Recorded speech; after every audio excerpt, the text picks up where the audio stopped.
Este tema que vamos a ver hoy ya es para el examen final, ¿verdad? Entonces ya no es para este examen. Esto está sobre la responsabilidad internacional. Nosotros vimos pues que como sujeto de derecho internacional, ¿verdad? El Estado también es susceptible de adquirir derechos, ¿verdad? Y contraer obligaciones. Dentro de ellas, pues, en obligaciones que derivan de su actuar o no actuar, ¿verdad? Es decir, que, como ustedes muy bien saben, la responsabilidad puede venir por comisión o por omisión, tal como lo han visto ustedes anteriormente, ¿verdad?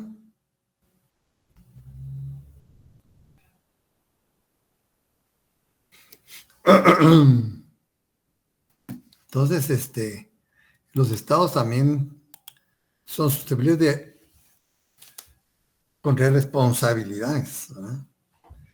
¿Qué dice el diccionario de la Real Academia sobre qué responsabilidad? Dice cualidad de responsable, ¿no?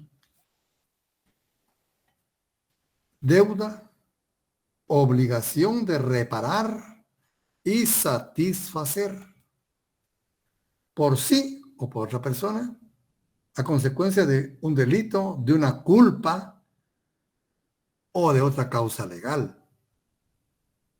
Puede ser también cargo u obligación moral que resulta para alguien del posible hierro en cosas o asunto determinado. Capacidad existente en todo sujeto, activo de derecho para reconocer y aceptar las consecuencias de un hecho realizado libremente. Como sea, como ven ustedes, la responsabilidad pues implica una obligación, ¿verdad? Responder. Y también pues los estados tienen responsabilidad entre todos los sujetos de derecho internacional, pero hablamos aquí principalmente de los estados, ¿verdad? Tienen responsabilidad internacional. ¿Y cuándo puede incurrir un estado en responsabilidad? Eso es importante. ¿Cuándo? ¿Verdad? Entonces, y toda responsabilidad quiere también obligaciones. Y en el mundo, pues sí se ha dado mucho esta situación, ¿verdad? De responsabilidad. Pero es tan sutil esta cuestión, ¿verdad? Que aunque el caso parezca el mismo, ¿verdad? Van a ustedes de cuenta que los resultados son diferentes. Voy a poner el ejemplo aquí de las embajadas. Ya vimos lo que son las embajadas, la representación, eh, el lugar que ocupa las embajadas se considera una extensión del territorio, ¿verdad? Del Estado que representa, por lo cual entra en un estatus jurídico, ¿verdad? Especial. Y esto pues da lugar también a situaciones de derecho internacional. Vamos a poner un ejemplo, ¿no? La embajada de Cuba, perdón, de los Estados Unidos en Irán. Cuando fue la revolución de Irán, musulmana, chiita, el gobierno que se instauró era manifiestamente antiestadounidense, antinorteamericano. Ese despotricó contra los Estados Unidos, ¿verdad? Soliviantando los ánimos del pueblo. En una de esas manifestaciones de euforia, un grupo pues de la población, grupo X, ¿verdad? De la población, irrumpe e interrumpe en la embajada de los Estados Unidos en Irán. y toma la embajada, ¿verdad? Y toma la embajada. Y hasta muerto, hubo un muerto ahí, un funcionario de los Estados Unidos, ¿verdad? Un funcionario de los Estados Unidos fallece ahí y toma la embajada. Pero el gobierno de Irán, pues, más que todo, soliviantó los ánimos y no trató de impedir, ¿verdad? O sea, toman la embajada y causan daños materiales cuantiosos, ¿verdad? Y daños personales. Con esa misma cuestión, ¿verdad?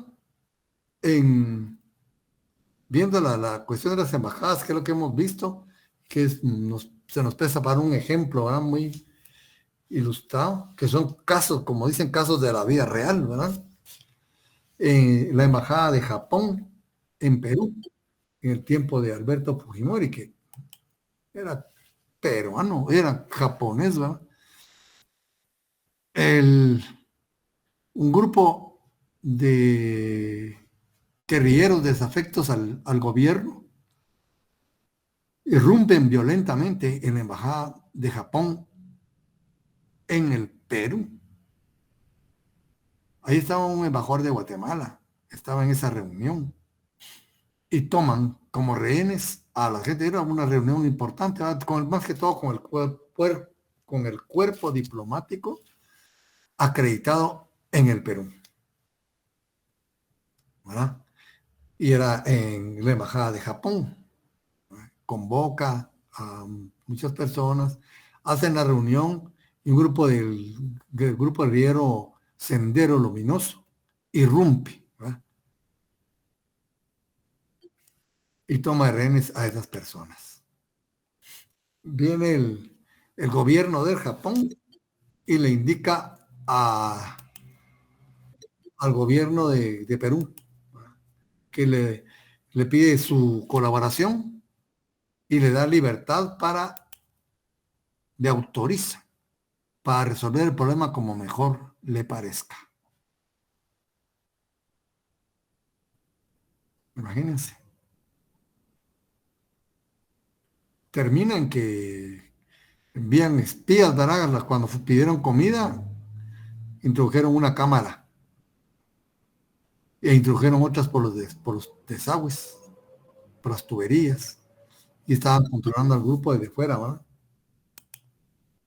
Eso cambia pues la dinámica de la relación porque sabían dónde estaban.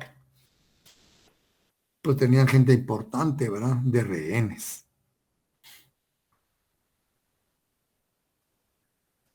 Otro tema es, no, otra situación, otro ejemplo, lo tenemos en Cuba, la embajada de Ecuador en Cuba. Viene un grupo de gente también, ¿verdad? Desafectos al gobierno porque no quieren estar en Cuba, quieren salir de Cuba.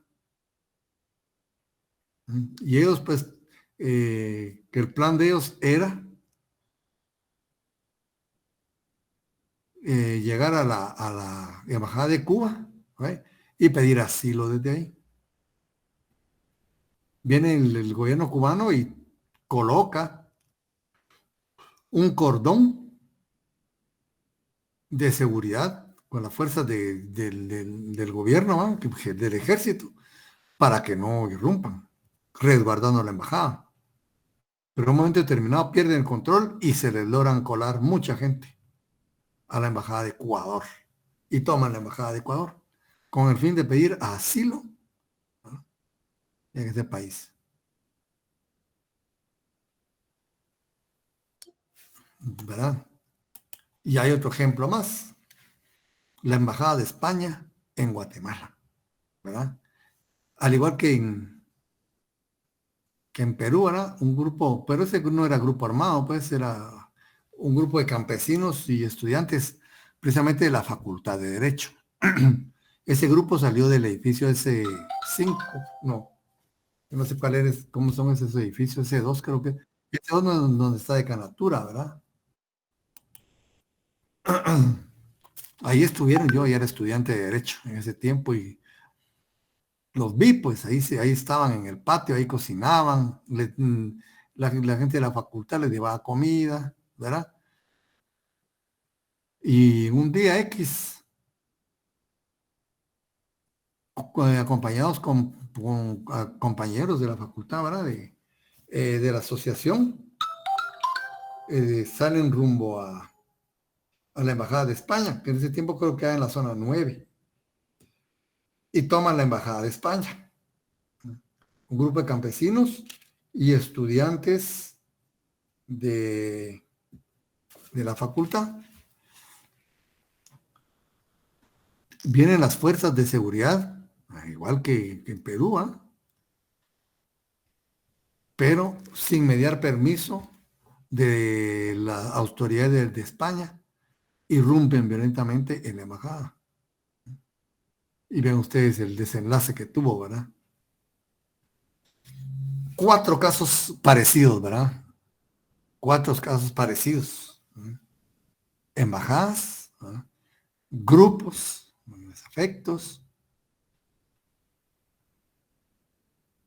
y una situación, pues, delicada, ¿verdad? El resultado sería el mismo en todos lados. ¿Qué opinan ustedes?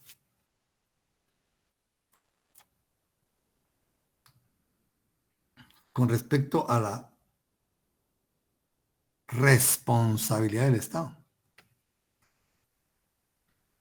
En Irán, ¿ve? No fue el gobierno el que rompió en la embajada, no fue el Estado, fue un grupo de personas. En Japón, sí fueron fuerzas de seguridad del Estado las que irrumpieron, ¿verdad? En la toma de la embajada de Japón, ¿verdad?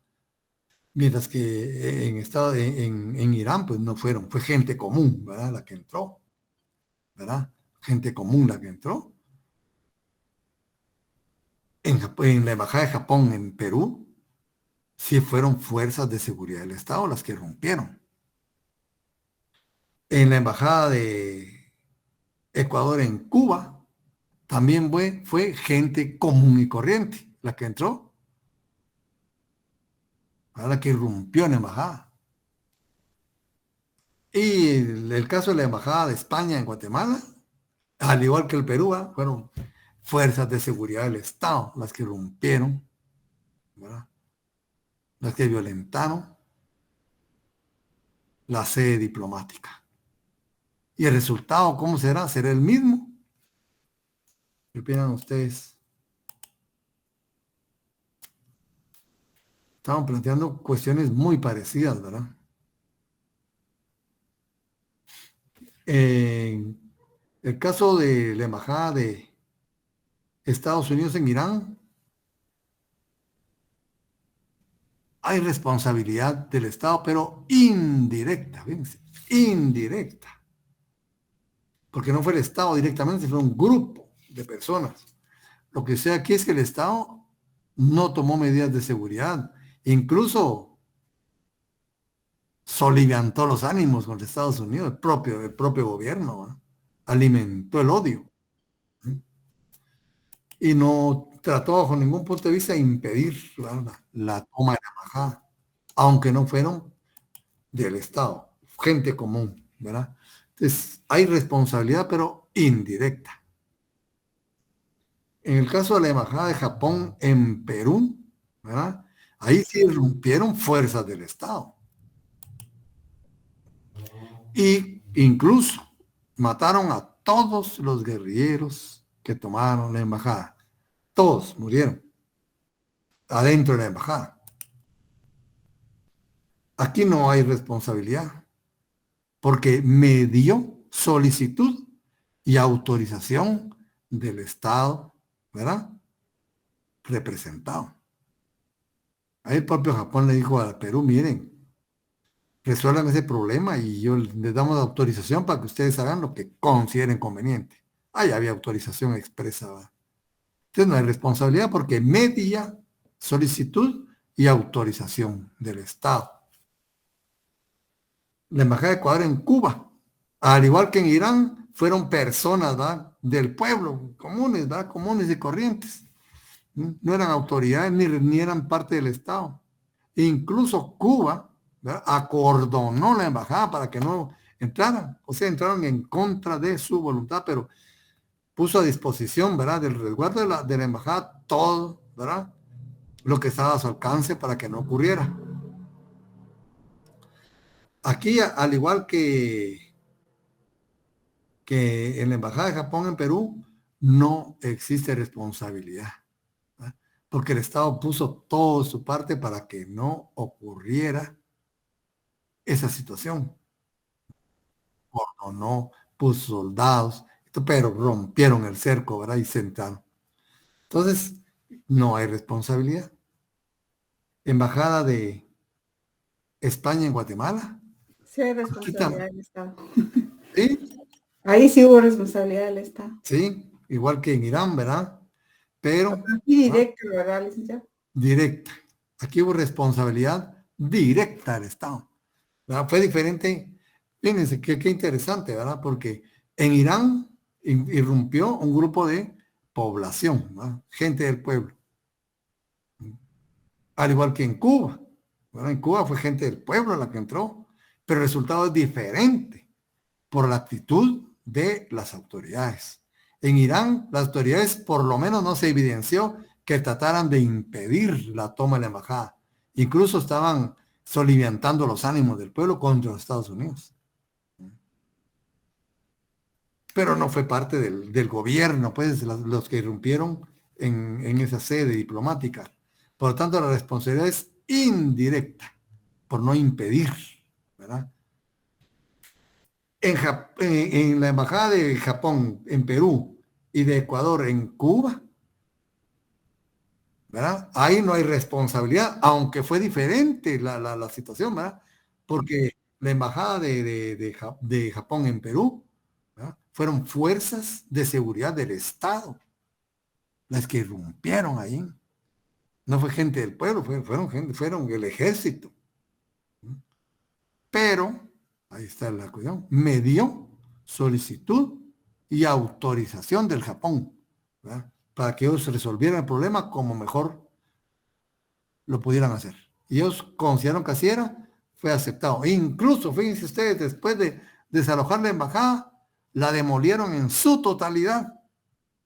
Ese edificio no existe. Lo botaron con maquinaria. Una vez lo desalojaron, de una vez lo deshicieron, ese edificio ya no existe. Imagínense, ¿verdad? Entonces ahí no hubo responsabilidad porque me dio autorización, ¿verdad?, del Estado.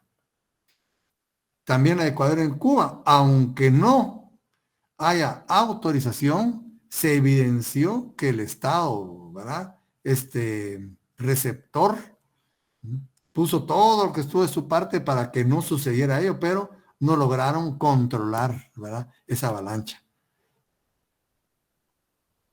En contra de su voluntad del Estado, porque Cuba acordonó, pero lograron romper el cerco y se entró mucha gente. Ahí tampoco hay responsabilidad porque se evidenció que Cuba pues trató por todos los medios de impedir, ¿sí?, esa violación. Entonces Cuba tampoco tiene responsabilidad. Y en el caso de la Embajada de España en Guatemala, ahí sí fueron fuerzas de seguridad del Estado, ¿sí?, y no me dio solicitud ni autorización del Estado. Por lo tanto, Guatemala tuvo ahí responsabilidad directa. Ven, 4 casos, 4 resultados diferentes. Parecidos, ¿verdad? En principio uno cree, es lo mismo, no. ¿Se han dado cuenta cómo va cambiando el resultado? ¿Sí, Byron? ¿Qué tal, licenciado? Buenas tardes, gusto saludarlo. Buenas tardes. En ese entonces recuerdo que estaba he escuchado que estaba el jefe de la policía, Chupina, ¿verdad? Sí, sí, Germán Chupina Barahona. Correcto, era el que estaba. Sí, y El ellos, presidente era Lucas García, licenciado. el 80, sí creo que era, sí, era Lucas García. El más asesino de todos. Fernando Lucas García, sí. Él era el presidente general, ¿verdad? Y el ministro de Gobernación era Donaldo Álvarez Ruiz. Él está prófugo de la justicia, pero saber cómo llegó. Hizo llegar al colegio de abogados solicitud de jubilación del colegio de abogados. Imagínense. Fue un trío criminal, licenciado. Ah, sí, muy tenebroso. Fue Muy terrible, terrible, terrible. Yo era estudiante de Derecho, pues, en ese tiempo. ¿Verdad? Yo sé cómo fue la cosa en la facultad. Fue muy... Todos los compañeros que vinieron ahí eran compañeros nuestros, pues, de la Facultad de Derecho. Conocía a muchos de ahí, ¿verdad? De ahí salieron de la facultad, ¿verdad? O sea, a nosotros nos tocó vivir en carne propia una historia muy oscura.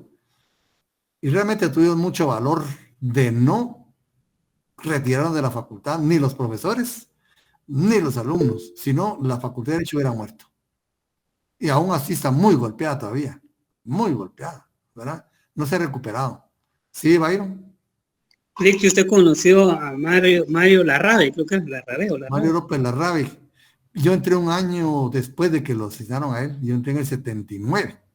Y él fue asesinado en el 78, 77, por ahí. ¿Verdad? Con Margueta, sí. La esposa de él daba clases en la facultad. Ellos sí todavía estaban por ahí cuando yo llegué a la facultad. ¿Verdad? Y habían asesinado al licenciado Manuel Andrade Roca, muy amigo de Colón Argueta, eran del mismo grupo, ¿verdad? Y Andrade Roca sí lo conocí, pues, en catedrático de la facultad, ellos sí los vi. Y ahí lo asesinaron precisamente en un evento de elección del colegio de abogados. Ahí lo estaban esperando él cuando iba a emitir su voto y lo emboscaron. Al licenciado Jesús Castañeda, Marroquín Castañeda también, Chus Marroquín, fue también catedrático mío. Lo asesinaron en el centro cívico. Fue una historia muy, muy oscura, ustedes. Trabajamos bajo pena de muerte, estudiamos bajo pena de muerte. Ahí los privados eran secretos, los exámenes privados, y los exámenes públicos eran secretos. Solo la terna sabía y el alumno dónde se iban a examinar. Así estudiamos nosotros. Y no nos quejábamos tanto, pues. Y nos ponían un montón que estudiar. Ahí se había que estudiar duro, ¿verdad? Nos andábamos preguntando de dónde a dónde. Si nos ponían, hay examen. Ahí hay unas preguntas, pues. Tienen el programa, miren ahí, ¿verdad? Los exámenes del licenciado Monzón Paz, para mí, dentro de lo mejor que tuve, fue el mejor que más influyó en mí. El licenciado Guillermo Alfonso Monzón Paz nos daba derecho penal, venía de un doctorado de la Universidad de Londres, de no sé qué, pero era derecho penal. Los exámenes eran de 5 páginas. Salíamos a las 9 de la noche los exámenes de él. No habían carros, en la facultad tomada. Teníamos que salir en grupo, porque si no, no llegábamos el otro día. El que salía solo no regresaba. En grupo. Y nuestro material, como ahí, sociología, economía, que es solo marxista, ¿verdad? Estaban catalogados como material subversivo. Si nos encontraban con eso, no regresábamos. Y tenemos que llevarlos en la calle porque nos servían para estudiar. Sí, así fue nuestra historia. Y la toma de la Embajada de España, pues estuvo en mi época de estudiante, ¿verdad? Estuvo en mi época de estudiante.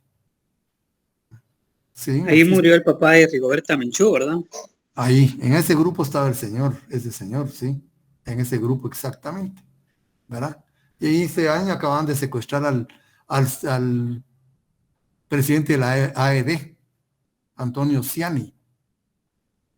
Ya, pues, cuando entré, él era el presidente de la AED, ¿verdad? Y lo habían secuestrado, él se había desaparecido, nunca más apareció, no se supo nunca más de él, ¿verdad?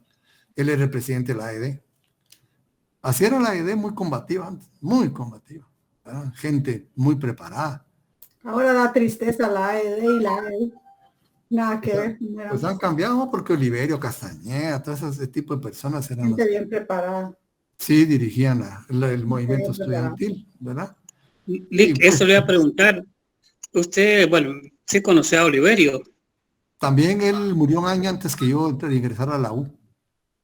Habíamos hecho solo los exámenes de admisión y todo eso, ¿verdad? Y él era el presidente de la EU. Pero cuando yo entré el año posterior a la que él falleció, en el 79, entré yo y él lo asesinaron en el 78. Pero ya habíamos hecho nuestros exámenes de admisión y todo, y ya íbamos a la U. Nosotros van preparándonos para ingresar, ¿verdad? Pero sí, el licenciado Monzón Paz, brillante, él nos enseñó el derecho penal como una manifestación dentro de la lucha de clases, ¿verdad? Cómo se manifiesta el delito y la pena en una sociedad de clases, dentro de una dialéctica social, ¿verdad? Desde ese punto de vista estudiamos el Código Penal. Por eso dicen, ¿por qué a una persona que roba una gallina a veces tiene más cárcel de uno que roba 20 millones, ¿verdad? Él nos explicó ese punto de vista, ¿verdad? Para que comprendiéramos cómo se manifestaba, ¿verdad? ¿Cómo se llama? La escala de valores en un código penal. Entonces, con ese juicio crítico estudiamos nosotros la manifestación ideológica de un código penal, ¿verdad? Imagínense cómo interpretamos nosotros la ley penal, ¿verdad? Pero había que ponerle mucha atención. Asesinado también, ¿verdad? Murió asesinado. Y así, casi fueron casi todos mis catedráticos. Gente muy conocida en esa época, ¿verdad? Eran muy famosos. Llevaron un caso, él y el licenciado Jorge Palacios Mota, que era el otro penalista brillante de las otras secciones. Éramos como 3, 4 secciones nada más, ¿verdad? Y ellos dos eran brillantes, los dos. Y ya, asesinado también el mismo año, ¿no? Lo que tenía el liceo Palacios Mota, que mucho latín, hay que decirle mucho latín, ¿verdad? En cambio, el liceo Monzón Paz, mucha dialéctica. Y así estudiamos los dos grados, ¿va? Derecho penal, dos buenos catedráticos los dos, ¿verdad? Muy buenos. Pues esa fue la cuestión, ¿verdad? Y eso nos afectó mucho, mucho, mucho esa cuestión de la Embajada de España, ¿verdad? Nos afectó demasiado en la facultad, pero eran acontecimientos que se tenían que dar, ¿verdad? Y la Facultad de Derecho era vanguardia en la universidad, pues, ¿verdad? Como ven, era la facultad que estuvo presente en esas cuestiones, ¿verdad? Y ahí exclusivamente estudiantes de la facultad fueron los que estuvieron. Que estuvieran errados o no, eso es un tema de discusión, ¿verdad? Pero era gente muy valiente, pues. Jóvenes, que no llegan ni a 25 años, ¿verdad? Yo andaba llegando a los 20 en ese tiempo. Y la gente, pues ahí, era muy joven la gente que murió ahí. Alumnos brillantes. Pero esa es parte de nuestra historia, ¿va? Y la Facultad de Derecho tiene que recuperarse, ustedes. Vanguardia, era de vanguardia. En todo ese tiempo fue la facultad insignia, tal vez, de la universidad, ¿no? Pero le dieron muy duro y miren, estamos relegados, ¿verdad? Tiene que recuperarse. Con otro enfoque, ¿va? Porque el mundo va avanzando, ¿va? Ustedes. El mundo va avanzando y los conceptos. Acuérdense que en el tiempo de la colonia, pues la tierra era sinónimo de riqueza. Ahora es el conocimiento. La educación, las aspiraciones tienen que cambiar, ¿verdad? Como han visto ustedes, grandes riquezas se han hecho, han nacido en un garage. No en 50 caballerías de tierra, no, en un garage. Y como dijo un inventor, no sé de qué garage, dijo, si en mi casa no había ni garage cuando yo inventé esto, dijo. No me acuerdo quién fue. Entonces, así pues la facultad tiene que también que ir evolucionando, ¿verdad? Y la responsabilidad, pues, ahí venía, ¿verdad? Guatemala, pues, se vio muy mal ahí. Y rompen relaciones diplomáticas España y Guatemala, ¿verdad? Guatemala empieza a aislarse, ¿verdad? Con el gobierno de Lucas García. Se esperaban las elecciones, ¿verdad? Fraude electoral, porque fíjense ustedes que antes no había un Tribunal Supremo Electoral. Los primeros tribunales supremos electorales de aquí fueron muy buenos. Era el registro electoral, fíjense, el que manejaba las elecciones. Dependía de una sola persona, del director del registro, él manejaba las elecciones. Y ese director en ese tiempo pertenecía a un partido político. Imagínense ustedes. Y ahí viene ese tremendo golpe de Estado, ¿verdad? Contra el que había ganado el general Guevara Rodríguez. Todo eso nosotros lo sufrimos como estudiantes de Derecho. Vimos de cerca todas esas cuestiones, ¿verdad? Los cambios de las leyes, esos cambios de gobierno tan radicales, esas manifestaciones internacionales, ¿verdad? La diplomacia guatemalteca, como siempre. Malísima, ¿verdad? Y aquí viene pues lo que es la responsabilidad del Estado. A eso viene todo esto, ¿verdad? Cómo se comporta, ¿verdad?, el Estado con relación a, ¿verdad?, ya sea otro Estado o muchas veces ciudadanos de otro Estado. Entonces la responsabilidad pues acarrea obligaciones también, ¿verdad? Acarrea obligaciones. Aquí dice el doctor Larios, la responsabilidad internacional es una institución por la cual, cuando se produce una violación del derecho internacional, ya sea invadir un Estado, lo que hicieron en el caso Camarena, ¿va?, que parece que lo secuestraron en otro país y lo llevaron a otro. Esa es responsabilidad internacional. Y fueron fuerzas de seguridad del Estado, en este caso Camarena. Y lo torturan a él,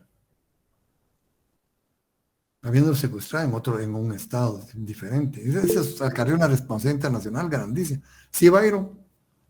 Sí, perdón, ese de Macarena, si no me lo sabía cómo está el asunto, Camarena. Sí, vamos a hablar después de este tema, que él andaba haciendo investigaciones, ¿verdad?, muy profundas. Si no tengo mal, creo que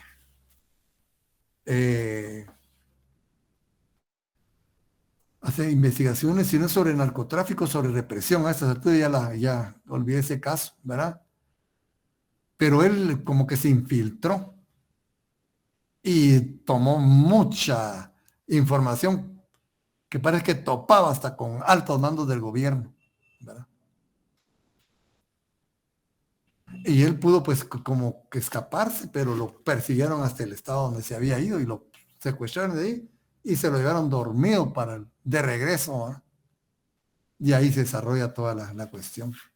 Licenciado, ¿qué página está leyendo? Disculpe. Ahorita estamos en responsabilidad internacional. El tema es responsabilidad internacional. ¿En qué página se encuentra? Véanlo bueno, yo lo tengo en la página 358. No sé si. Gracias.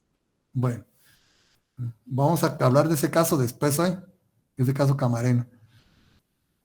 Yo les digo esa cuestión, ¿verdad?, que el comportamiento de los estados cuenta mucho, ¿verdad? Incluso como el trato, por eso les digo, el protocolo internacional es muy importante, porque es el trato que se les dé a las autoridades de otro estado, también puede hacer incurrir, ¿verdad?, en responsabilidad. Entonces dice, la responsabilidad internacional es una institución por la cual, cuando se produce una violación del derecho internacional, directa o indirectamente, ya vimos, ¿verdad?, puede ser directa o indirectamente, por acción u omisión. También, ¿verdad? ¿Dónde hubo omisión? En Irán, ¿verdad? Él no impidió. Ahí hubo omisión. Por acción, Guatemala, ¿verdad?, actuó. Directamente, Guatemala. O indirectamente, Irán, ¿verdad? El Estado que ha causado esta violación debe, ahí se reparar, pero reparar está malo, porque vamos a ver que la reparación viene en un tipo de responsabilidad, no en todas. Entonces yo cambié de debe responder, no reparar, ¿verdad? Responder por el daño material o moral, ahí viene, porque la reparación es solo en uno de los dos, no en los dos, ¿verdad? causado a otro u otros estados. Voy a repetir. La responsabilidad internacional es una institución por la cual, cuando se produce una violación de derecho internacional, directa o indirectamente, por acción u omisión, el Estado que ha causado esta violación debe responder por el daño material o moral causado a otro u otros estados. La negación de la responsabilidad internacional implicaría la destrucción del derecho internacional. Y el daño causado no necesariamente debe ser de carácter económico, no, ¿verdad? La responsabilidad internacional es siempre una relación de Estado a Estado. No puede ser de persona a Estado, de Estado a Estado. Y sobre este presupuesto también se define como una institución jurídica, esa es otra definición, otra vez, ¿verdad? Ahora ya le ponen institución jurídica, en virtud de la cual todo Estado al que sea imputable un acto que el derecho internacional repute ilícito, debe una reparación al Estado en cuyo perjuicio se haya realizado dicho acto. La palabra reparación no está muy bien empleada en la definición general de responsabilidad internacional. Vamos a ver, ¿verdad? Fundamento, dice, la doctrina expuesta por diferentes autores enfoca el fundamento de diferente manera.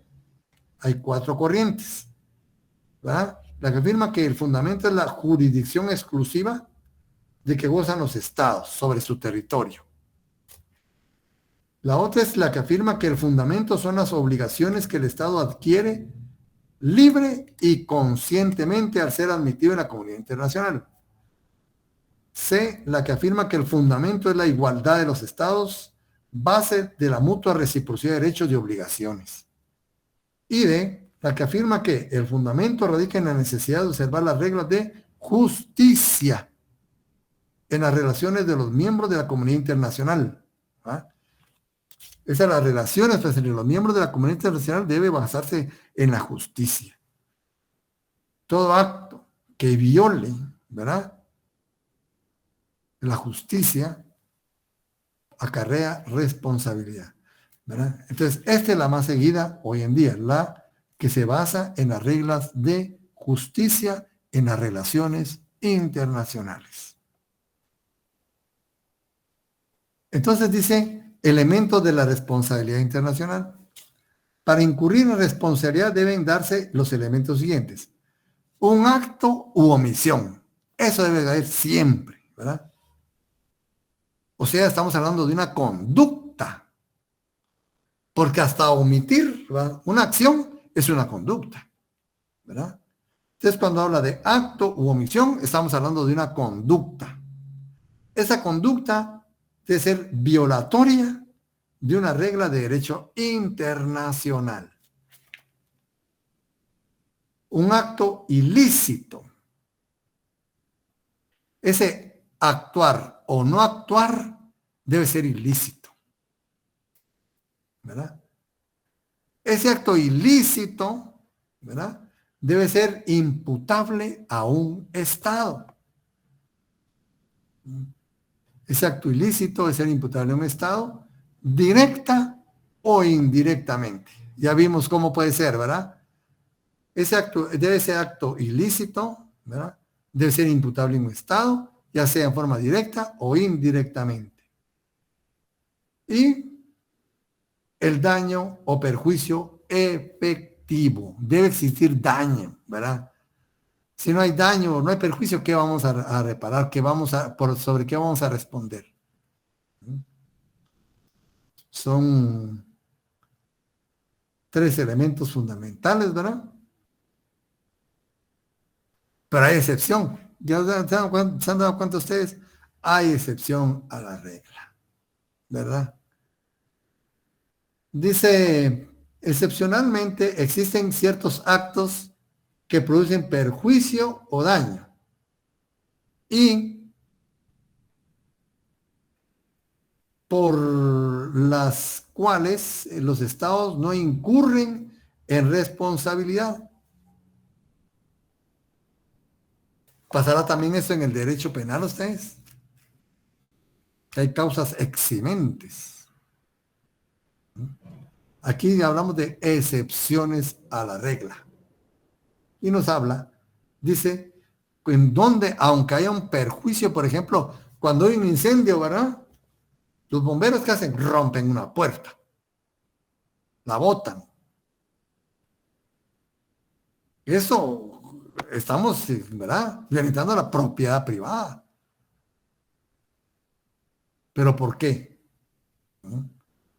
Para evitar un mal mayor. Rompen los techos, las ventanas, ¿no? Arrancan balcones. Entonces dice, en donde no hay responsabilidad, aunque estos actos pues causen daño o perjuicio. En los actos consentidos. Consentidos. ¿Por quiénes? ¿Ah? Por los estados afectados. Pero este consentimiento tiene que ser anterior o simultáneo al acto, a la conducta, ¿verdad? En el tiempo tiene que ser antes o simultáneo. No puede ser posterior. ¿Por qué? ¿Verdad? Porque si se hace posteriormente, ya equivaldría a una renuncia de derechos. ¿Verdad? Ya no sería un consentimiento. Sería renunciar al derecho de... renunciar a mi derecho de solicitar reparación, por decirles algo. Entonces, este acto del consentimiento debe ser antes o simultáneo. El ejemplo claro va la embajada de Japón en Perú. Hay consentimiento previo. Japón dijo, miren, resuelvan el problema, yo autorizo, ¿va? A que adopten la medida que ustedes consideren conveniente. Ahí había una autorización. Pero ¿qué sucede si lo hacen los japoneses, los peruanos sin mediar autorización? El Japón tendría derecho de reclamar. Reclamar. Y si no reclama, dice, miren, está bien, yo no voy a reclamar, hizo lo correcto. Ahí renunció a su derecho de reclamar, no autorizó, renunció a su derecho. Pues debe ser anterior o simultáneo. Entonces los actos consentidos no acarrean responsabilidad. B. Los ejecutados en el ejercicio de un derecho de legítima defensa. Este derecho ha sido consagrado en la Carta de las Naciones Unidas en su artículo 51, ¿verdad? En su artículo 51,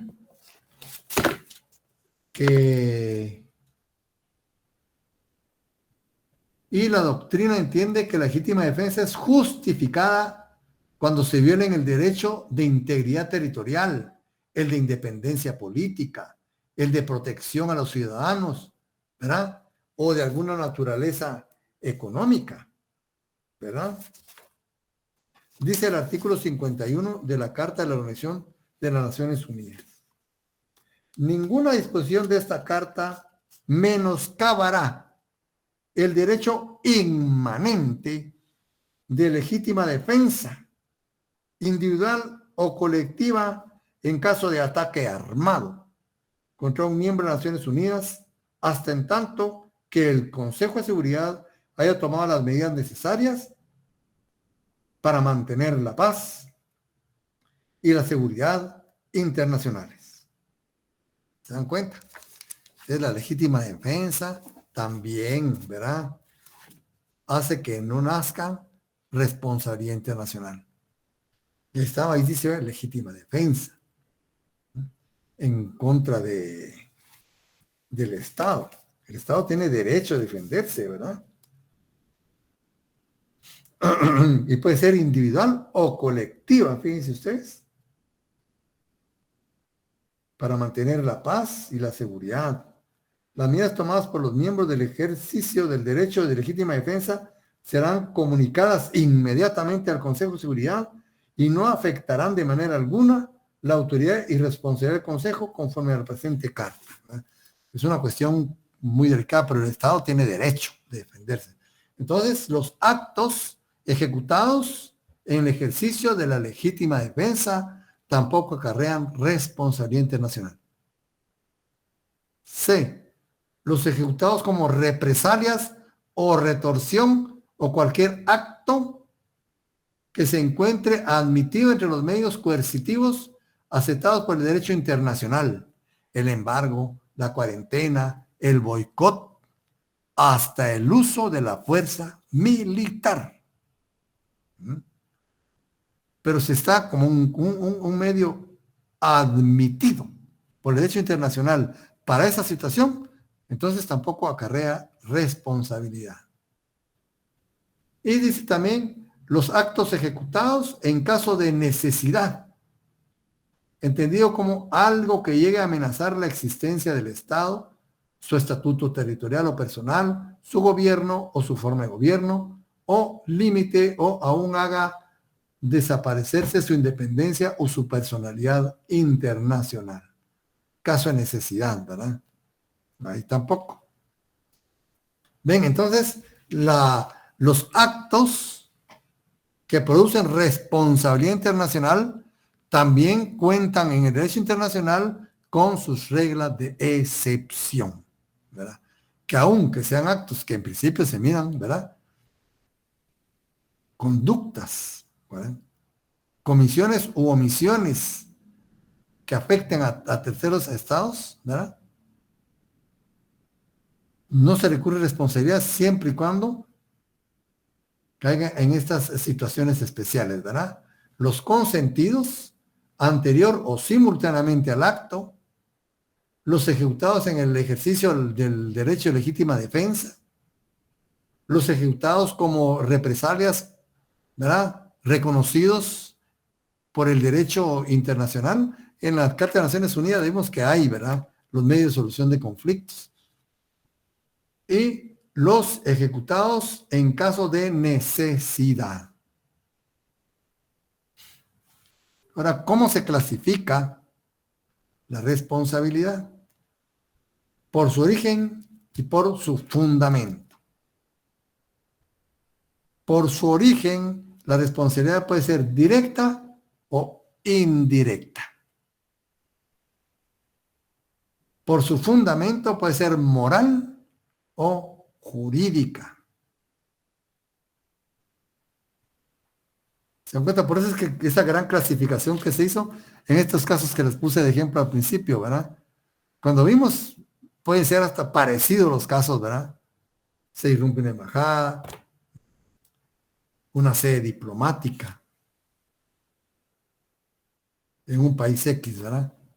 Pero cuando ya desmenuzamos y vemos, y estos son casos reales, estos se dieron en el derecho, en la vida real, ¿verdad? Y ustedes los pueden buscar, tal vez están en internet, ¿verdad? Pero no todos estos actos acarrean responsabilidad, siempre y cuando, ¿verdad?, estén en alguna de estas situaciones que ya las vimos. Y la clasificación también nos trae pues ese enfoque tan minucioso que debe darse, ¿verdad? Porque ya sabemos que hay clasificación de esa responsabilidad, no toda es idéntica, ¿verdad? Por su origen puede ser directa o indirecta. Por su fundamento puede ser moral o jurídica.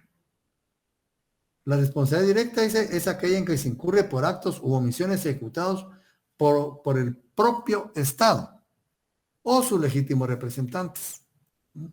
Guatemala, en un tratado de libre comercio que tenemos con Estados Unidos, se obligó a mejorar su legislación laboral en aras del Tratado de Libre Comercio que se firmó.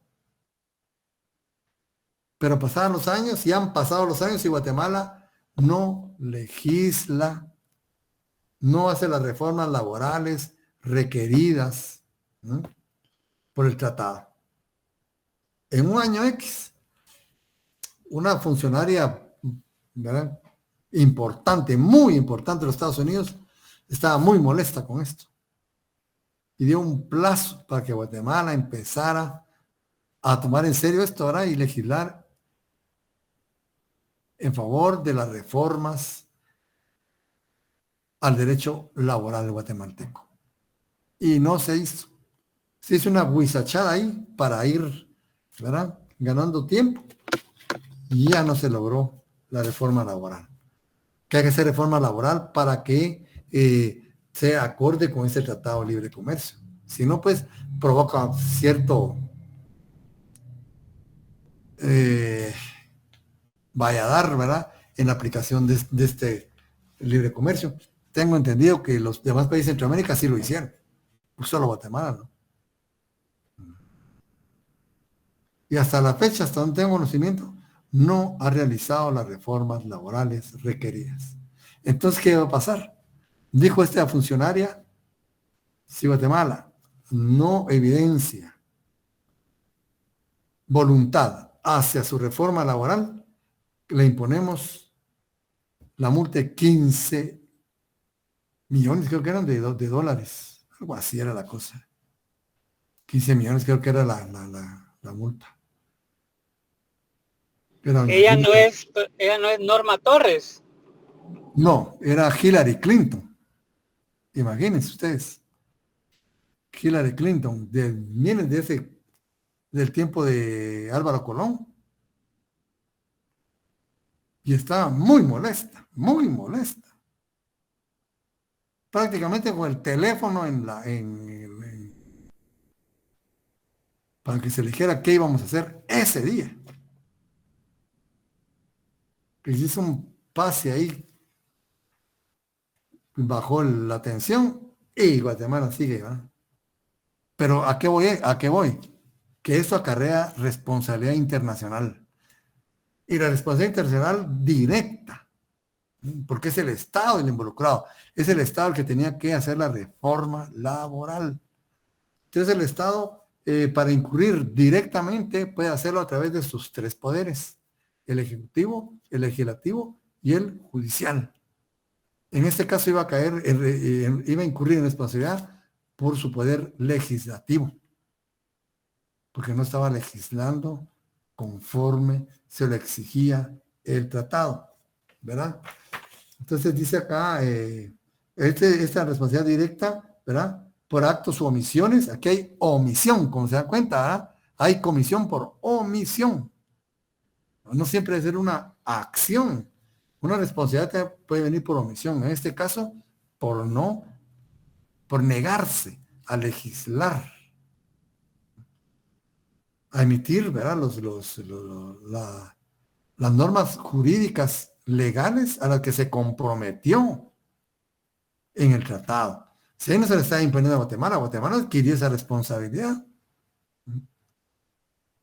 Pero no sé, ¿verdad?, creo que no lo ha hecho. Dice, es el propio Estado el que ha faltado a sus obligaciones internacionales, ¿verdad? Este resulta de un acto que directamente afecta al Estado injuriado o de un acto que afecta indirectamente al Estado injuriado, porque el objeto inmediato a la conducta indebida, bueno, aquí es otra cosa, ¿verdad? O sea, aquí el obligado pues va a ser, ¿no?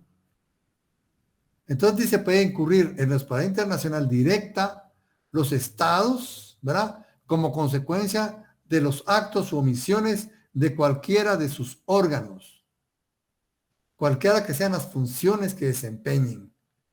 Sus órganos principales son el Ejecutivo, el Legislativo y el Judicial.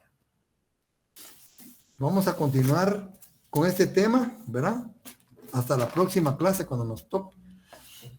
Porque ustedes mañana tienen examen, ¿verdad? Y voy a tener aquí para que ustedes pues descansen un poco y puedan incorporarse a su plan de estudios, ¿sabes? El día de mañana. Gracias, Lick. Una pregunta, hablando, ahorita que tocó el tema de exámenes, ¿las notas para cuándo irán a estar listas? Yo tendría que estar hoy, pero tuvimos un contratiempo, ¿eh? Tuvimos un contratiempo y están por remitírmelas ya. En eso estoy esperando. Entonces, si Pero no, si salimos bien, Lick. ¿verdad? Gracias, Vic. Vaya, pues, Sí, joven. salimos bien. Sí, el promedio va bastante bien.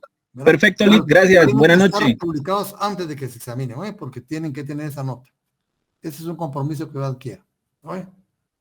Gracias, licenciado. Feliz noche. Bueno, jóvenes, se cuidan pues y Feliz noche, licenciado. estudien duro, pues no miren la novela hoy. Feliz noche, licenciado. Va, Bonita se cuidan, noche, Lick. pues. Bueno. Buenas noches, gracias.